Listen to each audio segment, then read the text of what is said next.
Greetings, everyone, and thank you for joining us. We're very happy to spend the next 50 or 60 minutes with you talking about pandemic politics and pocketbooks. I'm Dave Yeske, and I'm joined today by Lauren Stansel, who's a senior financial planner and partner at Yeske Buoy. And we're looking forward to talking to you a little bit about sort of the journey we were all on last year in the markets. In fact, I'm going to just say here, the journey we all took in the economy and the markets last year. And we'll talk then about, what we see on the horizon, what's coming for what we see coming for the next year, and what the implications are, and what kind of expectations you might form. And then Lauren is going to take us on a bit of a tour of some of the retirement and tax law changes that took place last year, as well as coronavirus relief. I am having trouble saying that. Coronavirus relief legislation that's passed, some that's on the docket, and also some possible tax changes. So we'll try and cover a lot of territory. And what we'd like to do is invite you to ask questions throughout. There's a text box that you can use to type in your questions. And Lauren and I will try and monitor those as we go. But we will also try and leave time at the end so that if you want to save up your questions or comments for the end, then we'll be happy to take them then. So let me just launch us into it. And let's start out talking about the economy. Obviously last year was one hell of a roller coaster ride, and one of the steepest drops in economic activity, one of the steepest drops in employment in such a short period of time that we've seen in many, many decades. And it was entirely a medical recession, driven entirely by the pandemic. The economy was chugging along just fine, the US economy, the world economy, chugging along just fine before everyone suddenly realized in February that quite possibly the world was going to have to shut down for a while. And of course, we saw a lot of that shut down, and we've seen a repeat of it in the fall. So what that means is that unlike so many other recessions, this one was not created because the Federal Reserve was worried about inflation and raised interest rates, thus cooling the economy. It wasn't caused by a spiral in wage inflation that caused prices to move out of control. It was caused by a pandemic, and therefore the solution to this is and will be medically based. As vaccines roll out, that and the economy in the US and around the world can begin to open up again, that's when we're going to see a full recovery. We're not there yet, although we've seen surprising progress considering how much of the economy had to be shut down. Government spending, we're going to talk more about government spending, but last year there was over $3 trillion in fiscal support, and as Fed Chair Jay Powell put it, almost an unlimited amount of monetary support from the Federal Reserve. He was quoted last year at one point in saying, it's not really a limited pot, and that is actually part of the reason that the U.S. especially came bouncing back as quickly as it did from the initial shock. It was because of the fact that both the Federal Reserve and the Congress and the White House showed up rather heroically, more so than we saw certainly during the Great Recession a decade ago.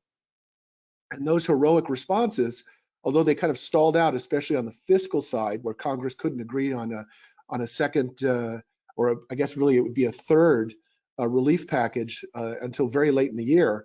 Nonetheless, the initial response was of a magnitude and swiftness that really kept us from going off a cliff and staying in a hole for the long term. So that was impressive, but more is needed.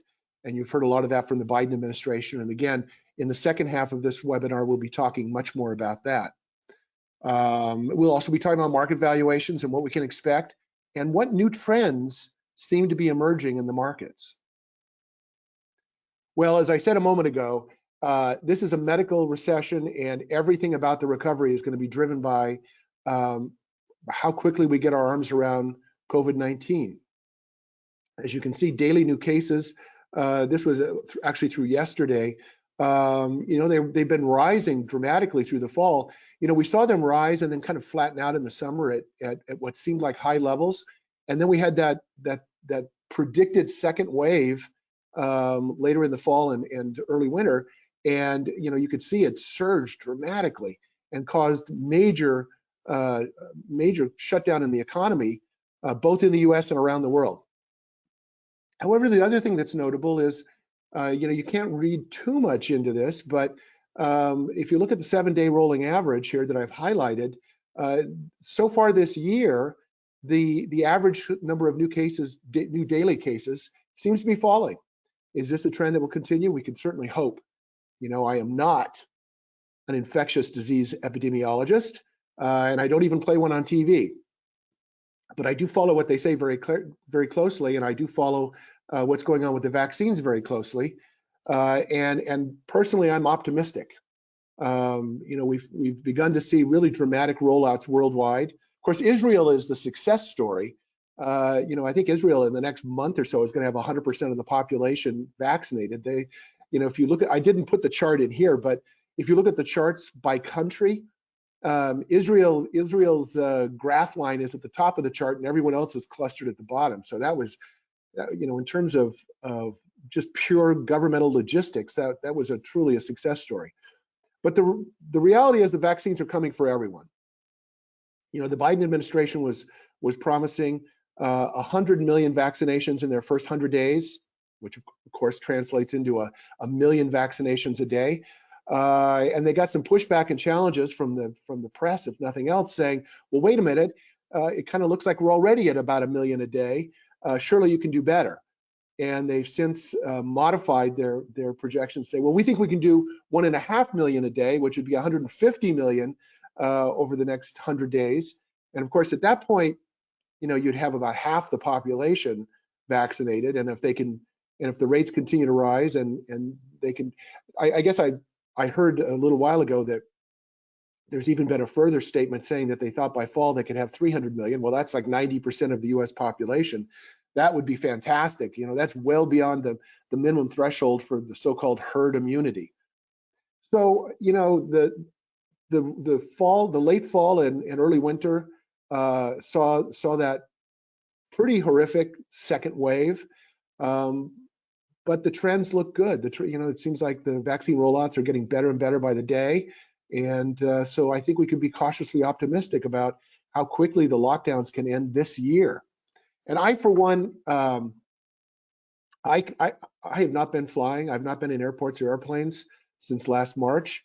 And I'm normally someone who flies 150,000 miles a year. So this is the longest period in about 30 years that I haven't been on an airplane.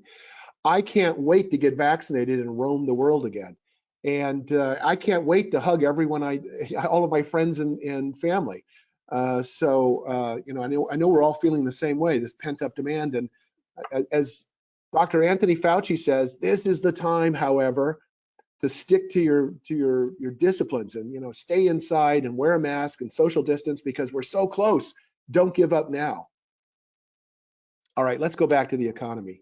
So this is right up until basically the present, and it shows the dramatic surge, from historically low unemployment rate to almost 15% of the population suddenly being of the working population suddenly being unemployed. Fortunately, that number began to drop from its April peak pretty steadily, although since October it's kind of flattened out. We've been sort of in the 6.5% to 7%, just under 7% unemployment rate for a number of months now. And you can sort of take the inverse of that and look at the number of people who are employed. And so, of course, the graph goes in the opposite direction, where the level of employment dropped dramatically. And then there was a nice pop in the early months after the initial shock, but we've also been kind of flat since September, the latter quarter of 2020, and so that's something to look at. And finally, this is new weekly unemployment claims. So this doesn't include everyone who's on unemployment. This is just the rate at which people are going on to unemployment each week. And as you can see, of course, it spiked back in March. to extraordinary levels, and then it dropped off pretty quickly. You know, everybody who was going to go on unemployment went on unemployment. You know, the people who are in those sensitive industries, including, you know, very much the travel and hospitality. So airlines, hotels, they were just about shut. Hotels were shut down and airlines were just about shut down. Restaurants were either shut down or doing takeout only. But then things opened up a little bit and it dropped pretty dramatically. But that too has been kind of flat for, gosh, again, at least since September. The rates have been kind of steady at just under 1 million new claims a week. So that's another one where we'll look for improvement. This is the gross domestic product, the level of economic activity in the US. Fell dramatically in the second quarter, rose pretty dramatically in the third quarter. We're still below the level we were at last year. But all of I actually just looked at the government's GDP, the Federal Reserve's GDP now estimate as of yesterday, and they're estimating that that the U.S. economy will grow a little over 7.2% in the fourth quarter. So that may get us back to modestly positive territory, or if not, it'll be a very, very modest decline. The only major economy in the world that appears to be to have had positive growth in 2020 is China. And so all of the other major economies appear to be either, you know, flat or showing a decline from last year. You know, I'll be a little cynical and say, and that assumes you can trust the Chinese numbers. The International Monetary Fund has recently updated their projections as of this month, and of course they're showing what they expect the ultimate declines will be. You know, most countries are like the U.S. The reports are not yet in for the fourth quarter, so even though the year has ended, we don't yet know exactly what what happened last year in the major economies, but they're still expected on average to be a decline of about 3%. But this is one of the strongest. You know, the expectations for 2021, the global growth expectations are the highest they've been since 2007. Now, of course, we're bouncing back from a low level. We're bouncing back from an economic shock. So this is not to be unexpected. But it is gratifying to see the global economy is expected to grow between 5 and 6% this year, and that has a lot of implications for not just for jobs, but for the markets, which of course is one of the things we all worry about as investors, as savers and investors. Here's what the global stock market looked like last year. This is the MSCI All Country World Index, which is a broad index of pretty much all major markets in the world. And you know, again, who would have thought with this extraordinary shock, one of the steepest and fastest declines that we'd seen in decades, that we would actually have ended the year with global stock markets in positive territory. You know, this is a consequence of two things. It's a consequence of, I'm going to say first and foremost, the fact that stock markets are really just, you know, human beings, collections of human beings. So stock market investors are always forward-looking, and they're always looking out on the horizon and trying to estimate what's going to happen to the fortunes of companies, what their earnings are going to look like and their profits in the future. And there was I think a more or less correct high degree of that the U.S. and global economy would prove to be more resilient than some of our worst fears when we were first falling off a cliff.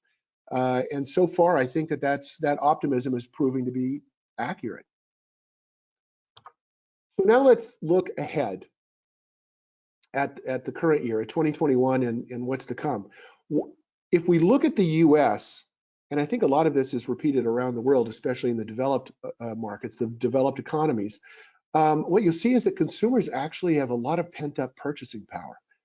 You know, in the first 3 quarters of last year, U.S. consumers saved $1.4 trillion, which is double what they saved in the same period in 2019. That $1.4 trillion alone, not even counting what they may have saved in the fourth quarter, represents 10% of what households normally spend in a year. That's a lot of pent-up demand. If you look at, this was from an article in yesterday's Wall Street Journal, if you look at what the citizens, U.S. citizens did with the first stimulus checks that were received last year, over 70% of those checks were either put into savings or used to pay down debt. So U.S. households were seriously deleveraging last year. They were reducing debt, they were building up savings. There's a lot of pent-up demand. Lauren and I could tell you as financial planners at Yeski Bowie that we're looking at clients spending all the time, at least for those who are spending from their portfolios, and everyone's spending was down last year because no one was getting on airplanes and doing major trips, and people were not going out to restaurants the way they had in prior years. In lockdown mode, people spend less. You might place a lot more orders through Amazon, you have a lot more deliveries, but in the end, it's proven to be less. And so households saved a big chunk of that money, or they reduced their debt, and they have a lot of purchasing power that's pent up and waiting to go. And so now the most recent round of stimulus checks, the $600 checks, are just now going out. And so if consumers treat these the same way they treated the first round, you could see that this pent-up demand is just going to get even bigger. And so as the lockdowns seriously ease, as I'll just continue to focus on the U.S. economy, as people actually be able to come, as people get vaccinated, and by summer, by June maybe, most people will be vaccinated, and we can start to really open up the economy. That pent-up demand is I think it's going to come out. I'm no believer in the idea that people will have changed their habits forever. I think people are just dying to get out there and go to restaurants and get on airplanes and all of the rest of it. So I think we're going to continue to see strong economic growth. As we just noted, the IMF is predicting 5.5–6%. Who knows what we'll see in the U.S., but it's likely to be well over the 3% sort of baseline average. This is also a reason why you've seen some policymakers argue that the stimulus checks should be much more targeted, because clearly the first round went to a lot of people who didn't need the money to pay the rent or buy groceries that week or that month, since you see that 70% of it was either saved or used to pay down debt. So, I think that, honestly, I think that's probably a legitimate argument that we could be more focused and more targeted. And the way I look at it is that's not even necessarily so that the government can spend less money. If we were more targeted, it means that by sending less money to those who don't need it, you could send more money to those who do need it. Because here's the thing, the most vulnerable populations in the US are those workers in service industries, and they are truly suffering. And if we could double up the support checks to those people who are behind in their rent or behind in their mortgage, we could save a lot of catastrophes in families who are suffering the most. So Dave, a quick question I think might fit in well here. When you're talking about government spending, and you mentioned it earlier, that part of that government spending may be through budget reconciliation.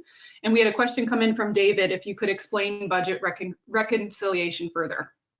Sure. So that's actually and that's very much a strategic question, because what we have right now in the Senate is, any bill in the House of Representatives can pass with a simple majority of, with a simple majority of one.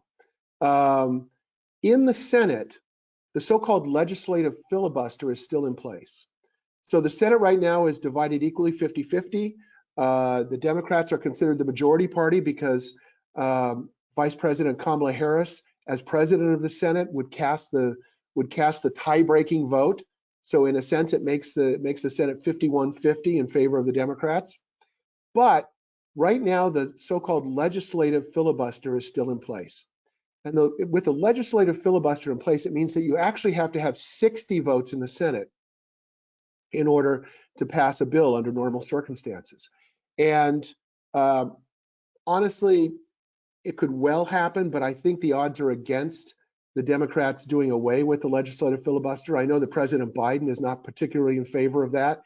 And honestly, and Joe Manchin of West Virginia is on the record saying he won't vote for it, which means even though you could pass it with a simple majority, if you only get 49 of your members to vote for it, it won't pass. So the odds of the legislative filibuster remaining in place are high. Does that mean that we can't get bipartisan bills through Congress? No, not at all. I mean, the legislation that was just passed, which Lauren will talk about more in a few minutes, was passed on a bipartisan basis.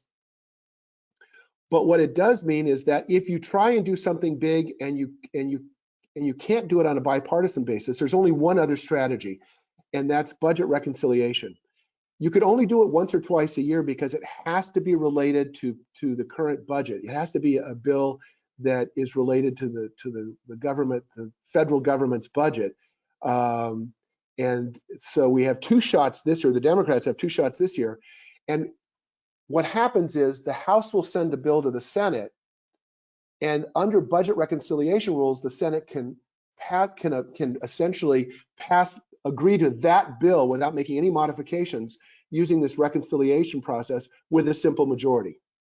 So the Democrats have like one or two shots at passing something big with a simple majority, but that's it. So, for example, the $1.9 billion the $1.9 billion coronavirus relief bill or package that the Biden administration is proposing is undoubtedly would not get 60 votes in the Senate right now. And so one of two things will happen. They'll either try and pass it through budget reconciliation. They'll use one of those rare opportunities, or they'll modify the bill until they can get 60 votes. But anyway, that's a once or twice a year opportunity to do something in the Senate with a simple majority, where the Senate just passes whatever the House sends to it. And so we'll see what happens. You know, I mean, the Democrats may well use that bullet, and they may well use it on coronavirus relief if they don't feel like the negotiations are going well and the package isn't as big as they want it to be. So the next thing I wanted to turn to in terms of looking at 2021 and beyond is the fact that COVID-19 rebooted the business cycle. You know, coming into 2020, the United States and you know, the rest of the world not so much, but the United States was operating at a very high level of capacity. The unemployment rate was extremely low by historical standards. It was 3 and a fraction percent. And honestly, when I was studying economics in graduate school 30 years ago, we would have, you know, the prevailing wisdom in economics then was that if you got the natural rate of unemployment was probably somewhere between 4 and 5%, and if you got below 4%, it was almost inevitably going to be inflationary. And yet we got closer to 3% without visible inflationary pressures. And I think that's one of the reasons for that is that we're a much more globally interconnected economy. And when you have a global economy, it's hard for inflationary pressures to build up in one place because those pressures can be released elsewhere. You know, if labor costs in a particular industry become too high in the United States because of, say, low unemployment, then production could be shifted to another country where there's higher unemployment or lower wages. So that creates less opportunity for these upward wage spirals.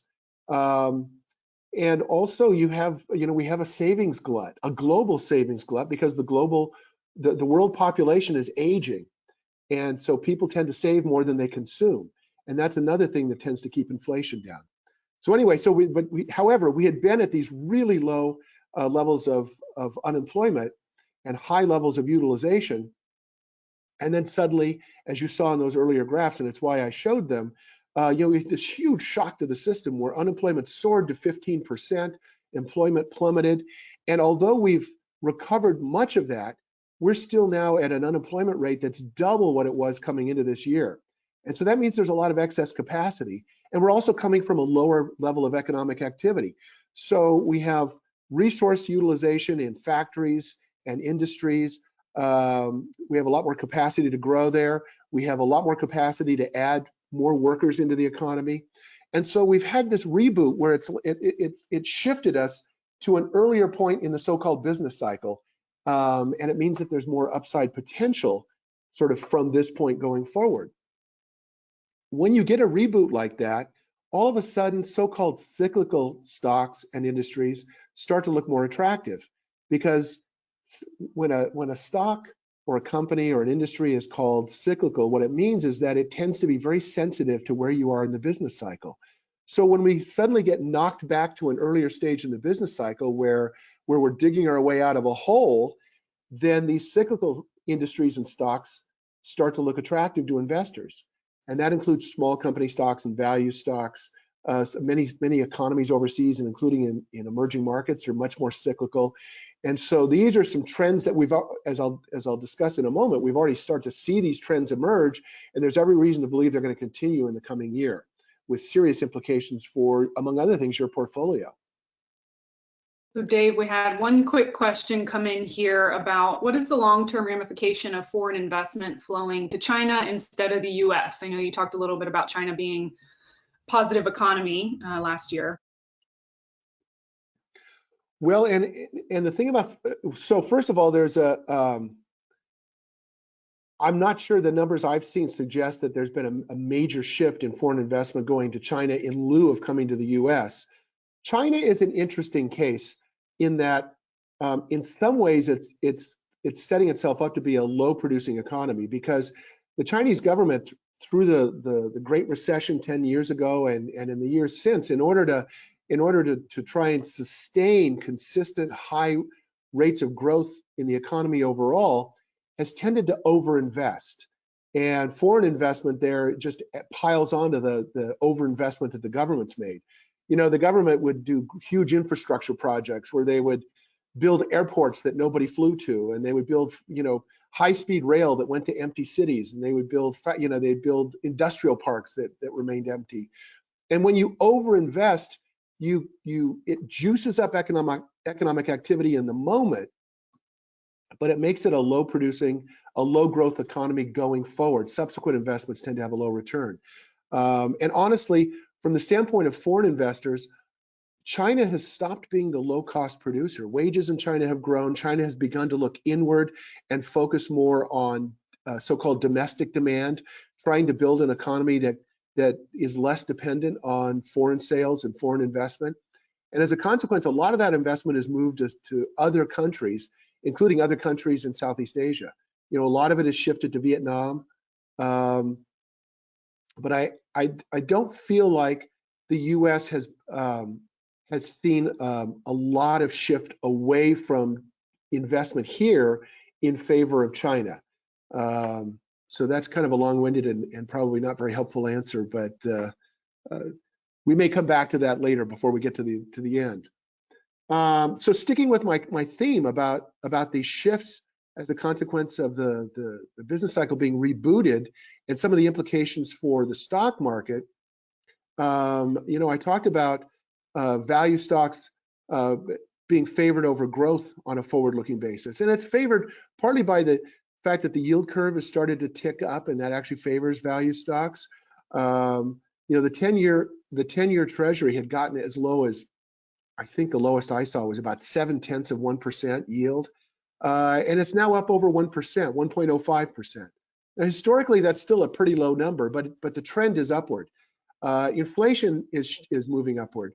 You know, the consumer price index change over the course of the full year in 2020 was 1.4%, which historically is a pretty low number. You know, the Federal Reserve's been trying to get it to 2% or maybe even a little bit more, and has struggled with that over the last decade. But it's worth noting that the CPI rose 0.4% in December alone. And so that's another one where it's an upward tick. You know, on a percentage basis, in terms of percentage change from where it was, it's a pretty big change. So with some uptick in inflation and some uptick in yields, that favors value stocks. The dollar has been falling against major currencies around the world. That tends to favor value stocks. I will also mention, and this is particularly true of Yeski Bui portfolios, about half of our portfolios are invested overseas. And so every time the dollar drops, as it has been doing recently, that actually juices returns from those overseas investments. All of the things being equal, whatever the return was in the local market, when you translate it back into dollars, that return is bigger because of the fact that the dollar was falling relative to that foreign currency. And value stocks, even though they've started to trend upward, they continue to be historically cheap versus growth stocks. And in fact, the valuation gap, the amount you pay for $1 of earnings among value stocks versus the amount you pay for $1 of earnings among growth stocks, that gap, that differential between those two is as big as it's been in 20 years. The last time it was this big was in 1999 and the beginning of 2000 during the peak of the dot-com bubble. And in fact, I've been saying to people for the last couple of years that it's been feeling like the dot-com era all over again, with a handful of megatech stocks dominating everything else. I'll talk more about that in a minute as well. But I think that the screw turns, and if what we see is like what we saw 2 decades ago when the dot-com bubble burst, that was followed by 7 or 8 years when small company and value stocks dominated everything else. And also a period, honestly, where international stocks dominated US stocks. So speaking of small stocks, small over large, well, because these are, again, more economically sensitive, more cyclical companies, when you get a reboot in the business cycle, they tend to be big beneficiaries of that. And again, they're also historically cheap as they've been versus large company stocks in 20 years. Again, this is a total flashback to the dot-com bubble. And finally, international over US. Many of the international markets are more cyclical, especially emerging markets, much more cyclically and economically sensitive than the US. And again, you combine that with the falling US dollar and those valuations being historically cheap, and that sets the stage for markets outside the US to do better on a forward-looking basis. So let's look at the performance last year by category, and you can see emerging markets were the top performer last year, followed by the S&P 500, and then followed by US small and international large and small company stocks. One thing about the S&P 500, it was an impressive performer by the end of last year. And actually the S&P 500 has been a kind of a dominant group of 500 stocks for the last several years. And one of the things that's worth noting about that is it has been in many ways a bit misleading, because the S&P 500 has been completely dominated by these megatech stocks, and in fact, very much so by 5, the so-called FANG stocks. They're household names, of course: Facebook, Apple, Amazon, Netflix, and Google. And those 5 stocks, I don't have the numbers through the end of the year, but through September, those 5 stocks were up 65%, while the other 495 stocks in the index were up only 3%. So you can see how misleading that is, that the index was up dramatically in the double digits, but it was all driven by a very small handful of mega tech stocks. And because the S&P 500 is a so-called market-weighted index, technology has come to represent fully 1/3 of the index. So wherever the technology market goes, that completely drives where the index goes. But I think that's really telling. 5 stocks were up 65%, 495 stocks were up 3%, but because those 5 stocks represent such a large proportion of the index itself, they made the index move dramatically. Anyway, that was last year. Now let's look at the 6 months ending this last Friday. So for the 6 months ending on Friday, you could see that the shift to small company stocks, which and international stocks, which was starting to be visible for the calendar year 2020. If you look at the last 6 months, it's really obvious, totally dominated by US and international small company stocks. And of course, emerging markets are hanging in there as well.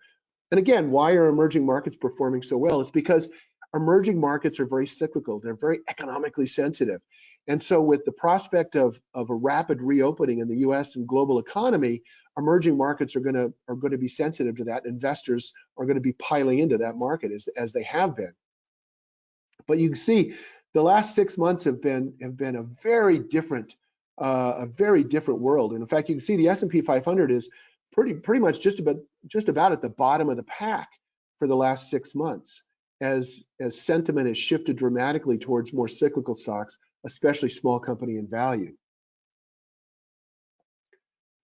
And so likewise international, as you saw in that last chart. And here's the thing about international and US stocks.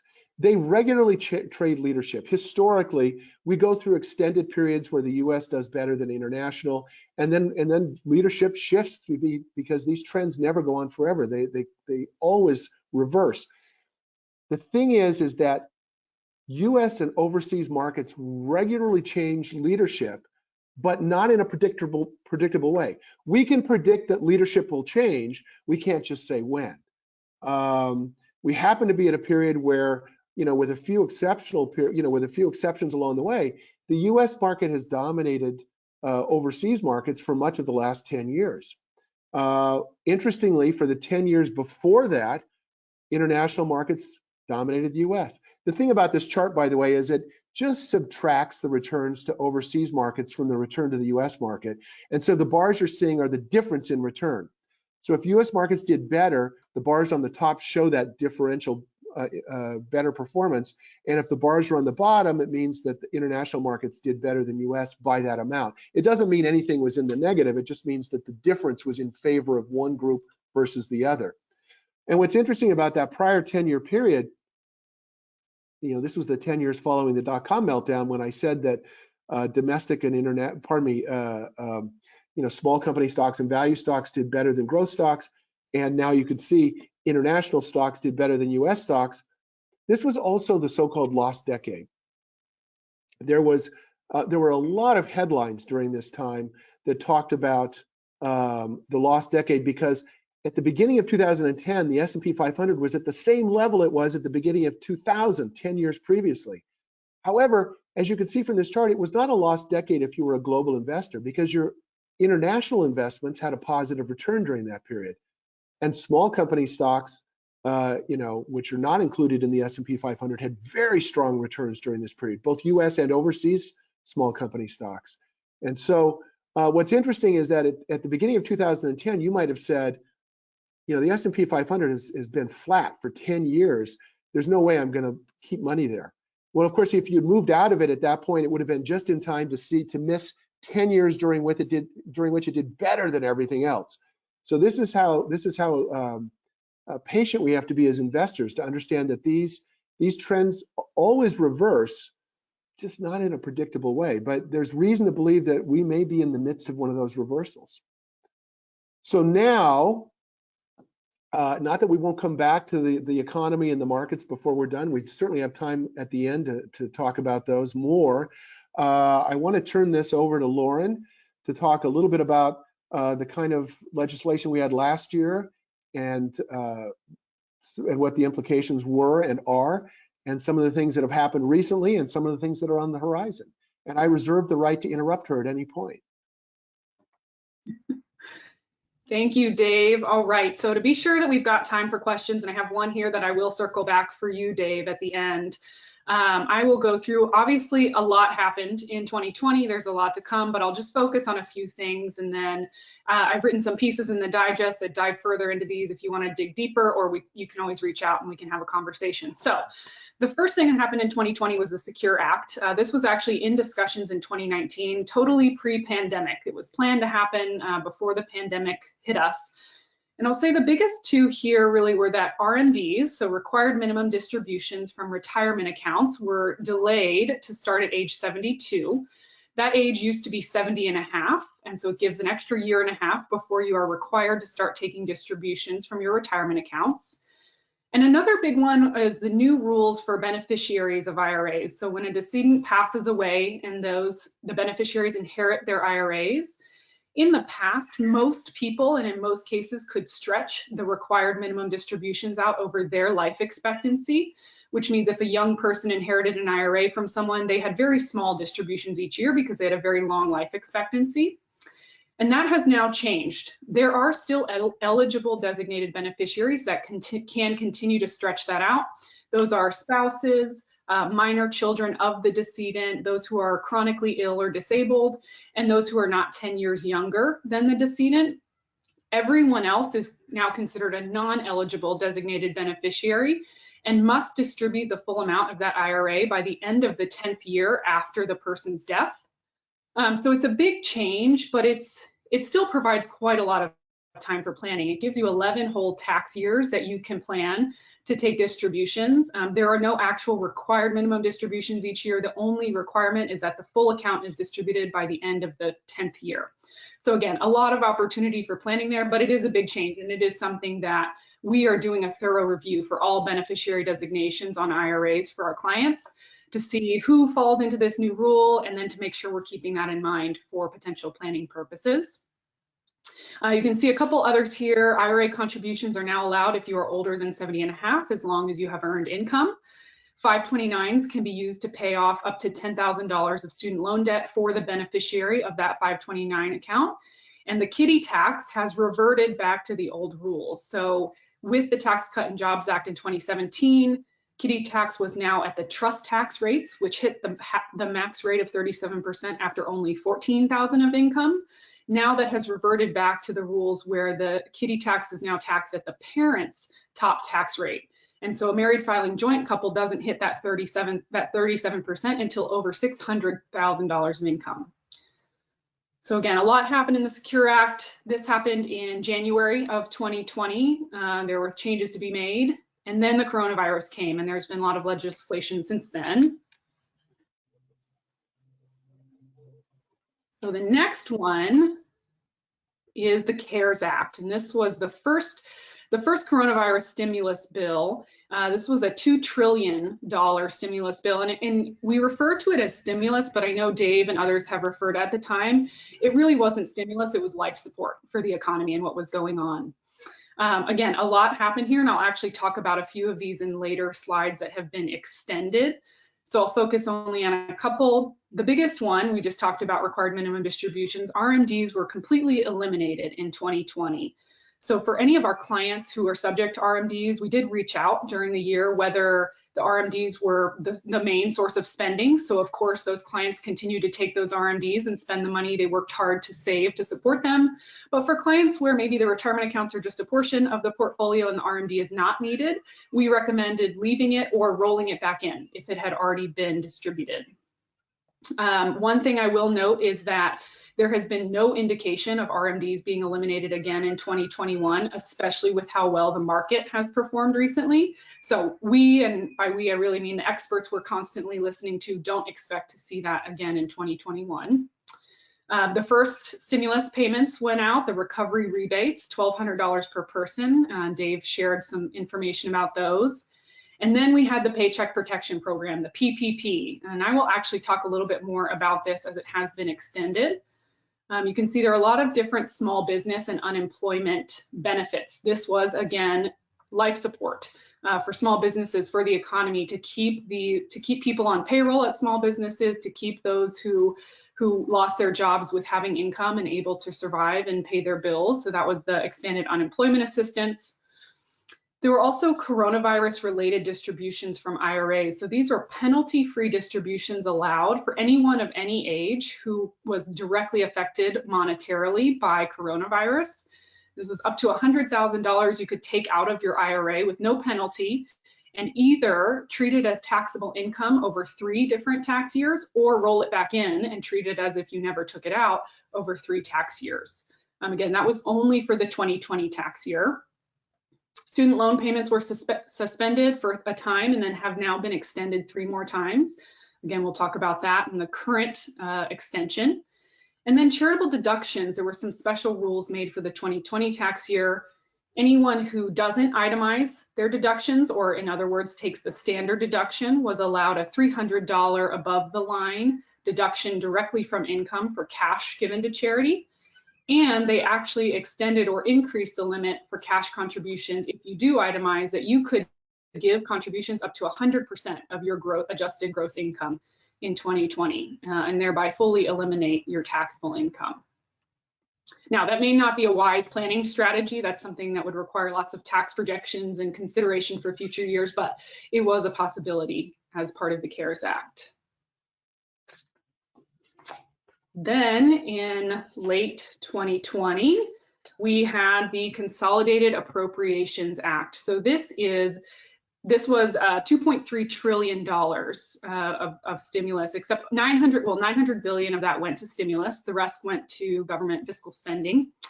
This is the longest bill ever passed by Congress. It was a whopping 5,593 pages.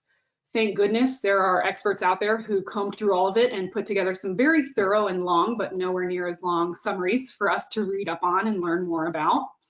As Dave mentioned, the most recent stimulus checks were $600 per person, again, subject to income limitations. If your most recent tax return on file had income below certain limits, you were qualified for the $600 stimulus check.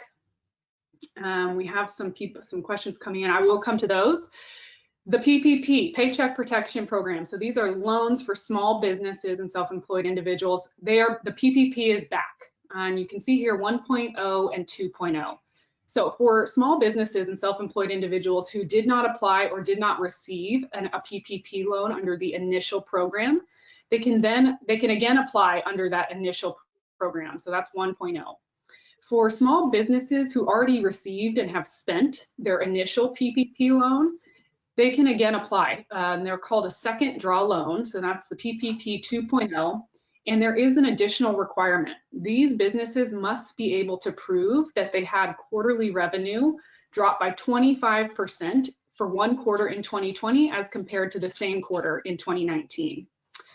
The forgiveness requirements are the same, so you still must use 60% of the PPP funds for payroll and the other 40% for other authorized expenses. So that's things like mortgage and rental payments. And they also expanded the qualified expenses. So you can also now spend for personal protective equipment, PPE, for your employees, and repairs to your property from social unrest in 2020. Another big one out of the Consolidated Appropriations Act is the extended unemployment benefits, $300 extra a week for 11 more weeks. And it also applies to pandemic unemployment assistance. That's PUA there. And that is unemployment assistance for self-employed individuals who wouldn't otherwise qualify for traditional unemployment assistance. Those charitable deductions have been extended for the 2021 tax year, and medical expenses. If you deduct medical expenses and you do itemized deductions, those expenses above 7.5% of your income are now deductible. And that percentage has ranged 7.5% or 10%. It has been based on age in the past. It is now 7.5% permanently, at least until the next tax law change. So the next piece, go a little bit into the coming, or now the current administration. Yeah, we just wanted to, as we start to take a more forward-looking forward-looking analysis, we want to think first and foremost, what are the priorities of the Biden administration? Obviously, vaccine rollout. I've listened to a bunch of Biden administration people, including President Biden himself, earlier today on CNN, talking about what they're doing, and this is clearly priority number one. Fiscal support, the $1.9 trillion package that's been proposed that Lauren will talk more about, is part of that priority. And then priority number two is going to be infrastructure. And infrastructure is something that the Democrats and Republicans have been talking about for, ever since the Great Recession, is something that they thought they could agree on, but there haven't really been any major initiatives in that front. And with unemployment currently close to 7%, it's back on the agenda. And I actually think that this administration may well have some concrete initiatives on that front. How does it need to be paid for? How is it going to be paid for? As an economist, I would say paying for it is perhaps the wrong way to think about it, because infrastructure spending is actually an investment in the US economy that actually puts the US economy on a higher growth trajectory, and you actually earn higher tax revenue in the future because it's on a higher trajectory. But if you did think you had to spend, pay for it, there are some alternatives that don't necessarily require that budget reconciliation. It might actually get 60 votes in the Senate, including raising corporate tax. Well, not raising corporate taxes. One of the most creative proposals I've seen suggested that they might implement something like the minimum alternative tax, the alternative minimum tax that as individual taxpayers were subject to. They'd have an alternative minimum corporate tax, which wouldn't raise the tax rates on corporations, but would ensure that there would be some minimum tax that all corporations would pay. So that would be a creative alternative as well. But so these are the priorities we see, and we think this will inform the proposed initiatives and the way in which they negotiate them in Congress. So then we have Biden's first proposal, and the American Rescue Plan came out a couple days before he was sworn in. As Dave mentioned, this is a $1.9 trillion stimulus proposal. And so you can see here some of the proposals. Additional stimulus checks. The $2,000 figure was being thrown around a lot late last year. So this proposal would send an additional $1,400 per person, which when combined with the recent $600 checks would get everyone to that $2,000 level. It proposes additional extended unemployment benefits, so $400 per week through the end of September 2021. Again, this would apply to that pandemic unemployment assistance for self-employed individuals. There are increased tax credits proposed for the 2021 tax year. I'm not going to go into the actual details or numbers, but we do have this information on our website if you're interested, or if these credits are ones that apply to you. Child and dependent care, the child tax credit, and the earned income tax credit. And as Dave mentioned, a lot of the stimulus in this plan would go towards COVID testing and free vaccinations. I believe it is, $50 billion for COVID testing to make it more accessible, and $20 billion to help provide free vaccinations around the country. And then Biden's executive order. So if you paid attention to the news on Inauguration Day and the days after, I believe Biden signed 17 executive orders on his first afternoon, but I'm only sharing one here because it really applies to Pocketbooks directly, our topic for the day. Federal student loan payments were deferred again through September 2021. So through the end of September, no federal student loans require payments, and the interest rate on those loans is 0% during that time, which actually leads me perfectly into the next slide about what might change. So these are things that have been proposed by Biden and Harris along, in the last few months, things that the experts are talking about that might come.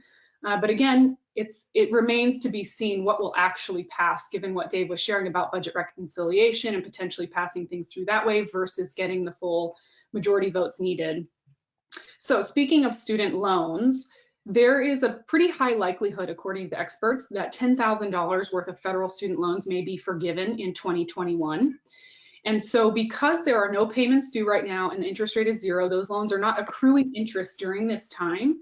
If you or anyone you know has federal student loans, balances of under $10,000, we think it might make sense to stop making any voluntary payments right now. But don't start spending that amount you were using for those payments on lifestyle spending. Continue to save it, but save it in another vehicle. Maybe set it aside for a potential Roth or IRA contribution later this year. If you have a savings goal you're working towards, down payment, a car, saving for a family, anything like that. Continue to save those funds for other needs, but because those loans may be forgiven, we think you can cease those voluntary payments and put them to use elsewhere. Now, one thing before I dive into any more of these, what might change, that we wanted to be sure to point out is that all of the experts are saying it's highly unlikely any of these changes would be retroactive. So they would not apply until at least the 2022 tax year, which means to the extent tax changes come down the pike later this year, we'll have time to plan for them throughout the rest of this year. So we've heard a lot about tax rate increases. So increasing back to the maximum tax rate of 39.6% for anyone with income above $400,000. There are also proposals to limit the effectiveness of your itemized deductions, if you will. Right now, for example, if you are in the 37% tax bracket, every $1,000 that you have in itemized deductions saves you $370 in taxes. This proposal would limit that effectiveness to 28%, so $280 for every $1,000 you had in itemized deductions. There's also a proposal that Social Security tax will kick back in if your income goes above 400. So right now, Social Security tax is applied on income between $0 and $143,000. So there would be basically a hole. So you pay Social Security tax up to $143,000, and then again on income above $400,000, and that would be for both the employee and the employer. For those of us in California and high income tax states, we know that the state and local tax deduction limit right now is $10,000. Now, it has not been stated by Biden or Harris that this would be on the agenda, but it is one the experts think would be very likely to be added into a big tax bill to reduce or remove that limitation on itemized deductions. And there is capital gains for those who make income above $1 million. The proposal is that those capital gains would be taxed at ordinary income rates, so that 39.6% instead of the preferred 0, 15, or 20% rates now. And one other piece that's receiving a lot of buzz right now is that they may further delay the RMD start age to age 75. Potentially waive RMDs, required minimum distributions, for those with retirement account balances under $100,000, and extend those $100,000 penalty-free IRA distributions. All right, and these I will just share very quickly. I know we have a couple questions, and feel free to ask more questions if you have. We'll get to those in just a moment. Some other additional pieces in the proposals and in the works or in discussion are increasing access to retirement accounts. So making all retirement accounts auto-enroll, which means when you start with a company, you are automatically enrolled in saving for retirement at a certain percentage. It leads to better participation. There are a lot of studies in different realms other than retirement accounts, but it leads to better participation, which is better in the long run for the country to have that savings, but also requirements for business to offer retirement plans if they don't already. I'm going to skip to the bottom one. The estate tax exemption is already set to sunset to the $5.8 million per person at the end of 2025, but Biden has proposed accelerating that and reversing the exemption to $5.8 million per person from the current $11.7 million. And there's also a proposal that the maximum amount, or the amount of benefit that you would get from contributing to a traditional retirement plan would be a maximum of 26%. So again, this is similar to the itemized deductions in that if you are in a very high tax bracket, every dollar that you contribute to a deductible retirement plan, whether that's a 401k or a deductible IRA, which you wouldn't have at that high income, but it gives you a benefit dollar for dollar by your tax rate. This would limit that to 26%. So it would give everyone an equal benefit for contributing to traditional retirement plans. So that would potentially change the decision between traditional and Roth for various income levels. But again, it will remain to be seen whether that has any chance of passing through. So I did have, here we are. Perfect timing. I did have one question come in that I can answer quickly with respect to the inherited IRAs, the new 10-year rule. Yes, that only applies to those who passed away in 2020 or later. So if you are the beneficiary of an inherited IRA from prior to 2020, you still maintain the same rules. You're still allowed to continue stretching that out over your lifetime. And I did see a question about SPACs, which is an acronym for Special Purpose Acquisition Companies, and whether or not this was a sign of the end times. No, actually, it was a question about whether or not it was a sign that we're back in a 2000 style bubble. For those of you who are not familiar with SPACs, SPACs, they're essentially shell companies. You know, normally the traditional path is, a company is in some business. They're building widgets. They're building bicycles. And the company grows and grows and grows and gets bigger and bigger and bigger. And someday they decide, well, we want to have access to the capital markets. We want to be publicly traded. And so they file a registration with the Securities and Exchange Commission, and eventually their shares are offered on the market, and you can go buy and sell them on the stock market. But a SPAC is a shell company that just says, we're raising money, we're issuing shares and raising money to go out and acquire something. And they don't always say ahead of time what they're going to acquire. And the thing that might make it the sign of the, a signal of the end times is just that there are a lot of them going public. There are a lot of these SPACs showing up on the scene, which means that there are a lot of investors who are willing to throw money at something that's not very traditional. The stock market in certain realms is kind of frothy right now, but I think it's at the margin. I think when it comes to fundamental valuations, if you're, again, going back to my earlier theme, if you're investing in value stocks and small company stocks and non-US stocks, I think you're betting on economic fundamentals, which I think are strong and getting stronger going forward. Even though there's some weird frothy stuff happening at the fringe. It's like I don't know how many people have been following the news on GameStop, but it's a stock that a bunch of these day traders who spend all their time on social media have been running up. As a stock that was kind of had shrinking sales. If you've been to a mall, you've seen a GameStop store. They sell video games, and they've had shrinking sales for years, shrinking revenue. I think their stock was trading at around $16 a share, and all of a sudden it blew up on social media, and all these day traders ran the price up to, I don't know how high it went, 170, 180, maybe Lauren, but it then became this kind of a game because there were a lot of hedge funds, or a number of prominent hedge funds that had shorted the stock, which means they'd bet against the stock. They'd bet that the stock is going to go down, and so now it's a battle between the hedge funds and the Reddit, or the Redditors, I guess they're called, over whether or not they can destroy their short positions by running the price up through social media pressure. It's a funny story.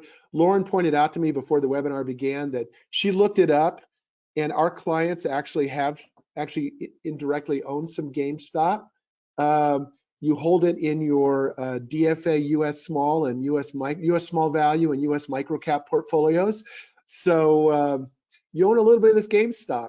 It's a tiny fraction of a percent, but you have some skin in that game, for better or for worse. But anyway, just to circle back, there are some weird things happening on the margin. I think some of it's due to coronavirus lockdowns and people getting bored and doing some crazy day trading stuff. But I don't think it affects the economic fundamentals of the US and global economy, and I don't think it affects the fundamentals of the kinds of companies that we predominantly invest in, especially the small company and value stocks, the US as well as the non-US stocks, that I showed earlier, are surging. They're surging for sound reasons. They're surging because of the reboot in the economic cycle caused by COVID. So I'm still feeling pretty good about that. So we had a couple more questions, Dave. I'm going to answer a few, and then there are two I think would be great to end on that I'll shoot your way. So one quick one was the delayed RMD due to people living longer, and I would say no, that wasn't really the impetus for changing the RMD age. It was more about allowing people to continue to defer taxation on those accounts, which again is a form of stimulus to have lower taxable income for a few more years before you're required to take those distributions. From a planning side, it also gives us more time for Roth conversions in low income tax years and in early retirement. Another question, any chance the SBA loans will be forgiven? So the PPP loans, Paycheck Protection loans, are absolutely eligible for forgiveness if they follow all the rules. But there hasn't been any discussion of other SBA loans being forgiven. And then one more from Mike for the tax-related changes, like the elimination of the $10,000 limit on state and local tax deductions. Will they be addressed soon? Should we wait to file 2020 returns? And I would say no need to wait to file 2020 returns. As I mentioned, all of the experts really are saying it's highly unlikely any of those changes would be retroactive. So they would likely apply in the future, giving us time to plan for them.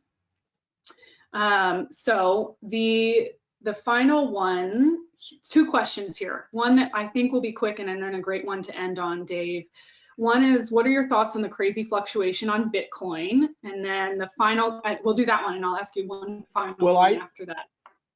I personally feel that Bitcoin is nothing but a pure speculative bubble. There's no intrinsic value there. I mean, even gold, which doesn't have a return associated with it, has some intrinsic value. Bitcoin has no intrinsic value.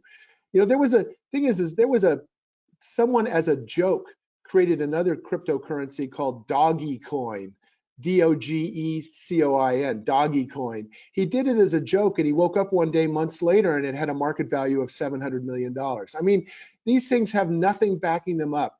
And you can't talk about Bitcoin being a currency, because one of the fundamental characteristics of a currency as a medium of exchange is that it has to have a stable value. And that's the last thing that Bitcoin has. So this is like if anyone who knows about the tulip mania in Holland, you know, 2.5 centuries ago, I think this is another example of that. It went to 40,000. It could just as well go to 0. The fact that blockchain technology is an interesting technology with possible future applications doesn't make Bitcoin itself intrinsically valuable. And we have some stuff on our website. If you go to our website and you search for Bitcoin, you'll find some things, including a very funny video that we posted. Wonderful. And then this question, I think, is a great one to end on. What is the impact of Janet Yellen's new role? Oh, I think it's fantastic. I mean, Janet Yellen, you know, she was a great chair of the Federal Reserve. She really understands how she really, as a former chair of the Federal Reserve, she really understands how the Federal Reserve and the administration, the Federal Reserve and the Treasury can work most effectively together for maximum impact. And so what you're going to see is sort of cooperation between the Federal Reserve and the Treasury like we've never seen before. And it's going to be really smart cooperation. So with Jay Powell at the Federal Reserve, I'll be honest, you know, I was skeptical when Jay Powell was appointed chair of the Federal Reserve, and I think he has shown up like a champion over the course of this pandemic recession. And I think that Janet Yellen and Jay Powell are going to be best buddies, and that the Fed and the federal government are going to be operating on all 8 cylinders, or 12 cylinders if you believe in exotics. But I think it's really good news. I think it's really good news, and I couldn't have been happier with another nomination. So with that, Lauren and I want to thank you for joining us. And I always promise an hour, and then we go for an hour and 10 minutes. But I hope you were able to stay with us and enjoy this. There will be a recording of it if you ever want to revisit any part of it, or want to share it with friends, family, or colleagues. And you know, if you have any questions, you need to write us, call us. You know, we love to talk about this stuff, and we'd love to talk to you about this and any other questions that come up. So thank you very much, and have a safe day.